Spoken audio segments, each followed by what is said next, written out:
Labai svarbus reikalai apie papuošalų priežiūrą. Mano papuošalai turi daug įvairių detalių, apie keramiką mes jau šnekėjom. Dabar noriu pasakyti apie silikoninės juostas, apie šilkinės papuošalų juostas ir apie odos kutus ir apyrankių odą. Kaip jas prižiūrėti? Daugelį papuošalų gaminu ant silikoninių juostų. Man jos labai patinka, jos labai lengvai valyti, tiesiog su drėgnu skuduriuku ir malonios labai prie kūno. Daug informacijos apie jas yra kitam video, kurį kelsiu nuorodą aprašyme. Keramikos apyrankės gaminu ant natūralios odos. Jas labai lengva prižiūrėti. Jeigu šviesesnė oda ir teplesnė, galite šiek tiek su drėgnu skuduriuku pavilgytų su ūkišku muilu, pavalyti tas vietas, kurios yra nešvarios ir palikti džiūti natūraliom sąlygom. Nedėkit ant saulės grinai arba ant radiatoriaus. Žodžiu, tiesiog palikit ir išdžius ir nieko nesimatys. Jeigu įsigijot papuošalą su kutais, žinokit, kad jie pagaminti iš natūralios odos.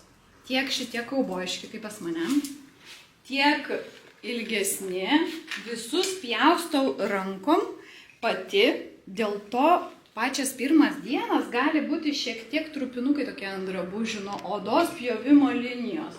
Tai neįsigaskit, porą dienų ir viskas praeis.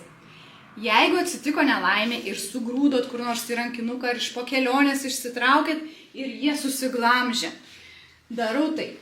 Paimu skudurėlį ar viledos šluostę ir tiesiog švelniai apspaudžiu pačius tos kutus susiglamžiusius ir palieku kaboti vertikaliai. Visada savo klientėm patariu pakabinti tiesiog ant tos suknelės, kurią nešiojat, prie papuošalo ir palikti.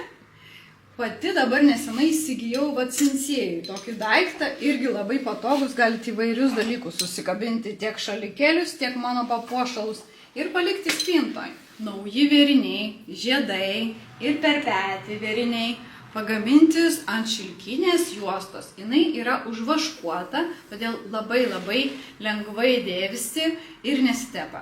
Jeigu norėsite šiek tiek ją atšviežinti, galite dėti į skystą skalbiklių suvilgytą vonelę, nebijokit, ir su keramika gali dėti, ir šiek tiek praskalauti ir pakabinti džiūti.